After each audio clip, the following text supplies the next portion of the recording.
Hello అండి, ఇది immediate after exercise evening time అండి. మార్నింగ్ అయితే రాబర్ట్ జిమ్ ఎక్సర్సైజెస్ నుంచి అయితే మంచి వీడియో సెలెక్ట్ చేసుకున్నాను. ఒక 30 మినిట్స్ అయితే ఎక్సర్సైజ్ చేశాను. ఎందుకంటే నేను నైట్ ఫాస్టింగ్ కదా, నైట్ కొంచెం రైస్ తిన్నాను. సో మార్నింగ్ అయితే కొంచెం ఇంటెన్సిటీ ఎక్కువ చేశాను ఎక్సర్సైజెస్. మార్నింగ్ అయితే ఒక రాగి జావ తీసుకున్నాను, టీ తీసుకున్నాను, హెర్బల్ లెమన్ టీ. దాంతో పాటు ఒక 10 o'clock కల్లా ఒక బనానా తిన్నాను.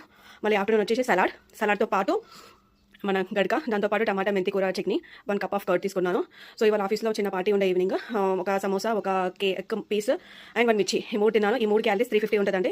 సో ఈ 350కి ఇప్పుడు నేను ఆల్మోస్ట్ ఒక 180 వరకు క్యాలరీస్ అయితే బర్న్ చేశాను. సో రిమైనింగ్ వాటికి అయితే నేను ఇంకా ఈవినింగ్ అయితే ఏమి తినండి, ఎందుకంటే ఆల్రెడీ 4 o'clock మంచి క్యాలరీస్ లోపలికి పంపించేశాను. సో నేను ఎక్సైజ్ ద్వారా ఓన్లీ 180 క్యాలరీస్ బర్న్ చేయగలిగాను. సో రిమైనింగ్ అయితే నేను మళ్ళీ ఈవినింగ్ అయితే క్యాలరీస్ అయితే తీసుకోదలుచుకోలేదు.